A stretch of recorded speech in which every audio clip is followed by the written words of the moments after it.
Good afternoon. My name is Bernard Stacey. I'm a consultant gastroenterologist at Southampton General Hospital. My particular interest is in upper gastrointestinal disease, but I see a wide variety of GI conditions. And I was asked to say a few words about COVID in the current environment, and also then about fasting and Ramadan. So as you know, we're in the middle of this COVID pandemic currently.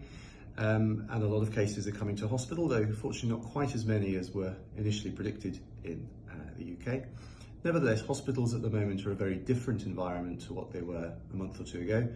And whilst the majority of people still getting COVID get away with a mild or moderate disease, we are seeing the severe end of the spectrum in hospital, and it's something that can cause respiratory problems to the degree that one needs oxygen or ventilation, and there aren't any effective treatments, cures or vaccination yet. So prevention, as always, is better than cure. If you can't come, or don't need to come to hospital, it's much better. And if there are any things that one can do to prevent coming there, like the social distancing and possibly the wearing of masks and the preventing risky behaviours, that is clearly something to embrace to avoid coming anywhere near a hospital. In terms of gastroesophageal reflux disease, which is one of my personal research and clinical interests, people often ask what sort of things make it worse, and to a certain extent it is a very lifestyle-induced condition. It's much more prevalent in people embracing a Western culture, and there are some things that we can do to minimise the risk. There are some things that are inbuilt into the person, more as genetic factors, which of course you can't change, but the lifestyle factors that are important include eating too fast, which is something that most of us are guilty of at some stage. The more quickly you eat, the more you reflux, even the same sort of meal. Eating a high-fat food meal will also increase the amount that you reflux because it stays in your stomach longer. And anything that distends your stomach, and that includes fizzy drinks of any sort, is likely to cause more reflux. Smoking, you won't be surprised to hear, is not good for reflux. It increases the amount of acid you produce in your stomach.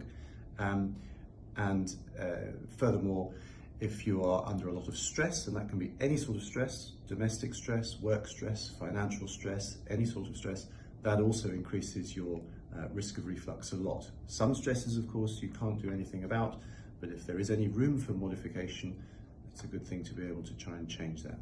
So I've also been asked to say a few words about Ramadan and fasting and the health implications of all that starting tomorrow. People will be fasting for 14 hours a day plus, and whilst there are many benefits to that, there are also some risks, and I just wanted to quickly outline them. In terms of benefits, of course, there are well-known pieces of data that suggest you'll lose weight, you'll lose fat, it improves diabetic control, but possibly even more importantly, it improves mental clarity, and it teaches patience, it teaches tolerance, which of course are all virtues that are sorely lacking in the current world.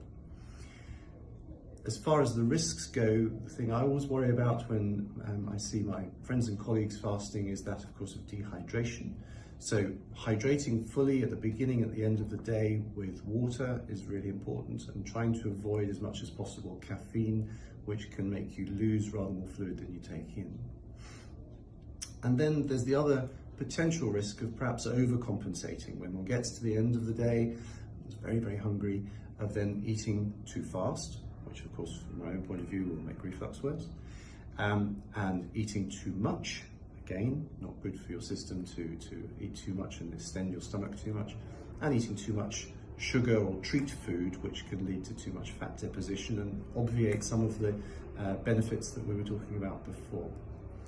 So if I have a message at all to say to people to have a really safe and fulfilling Ramadan that allows them to focus on the benefits and to avoid the risks, I would say hydrate, wait before you eat, and moderate what you eat.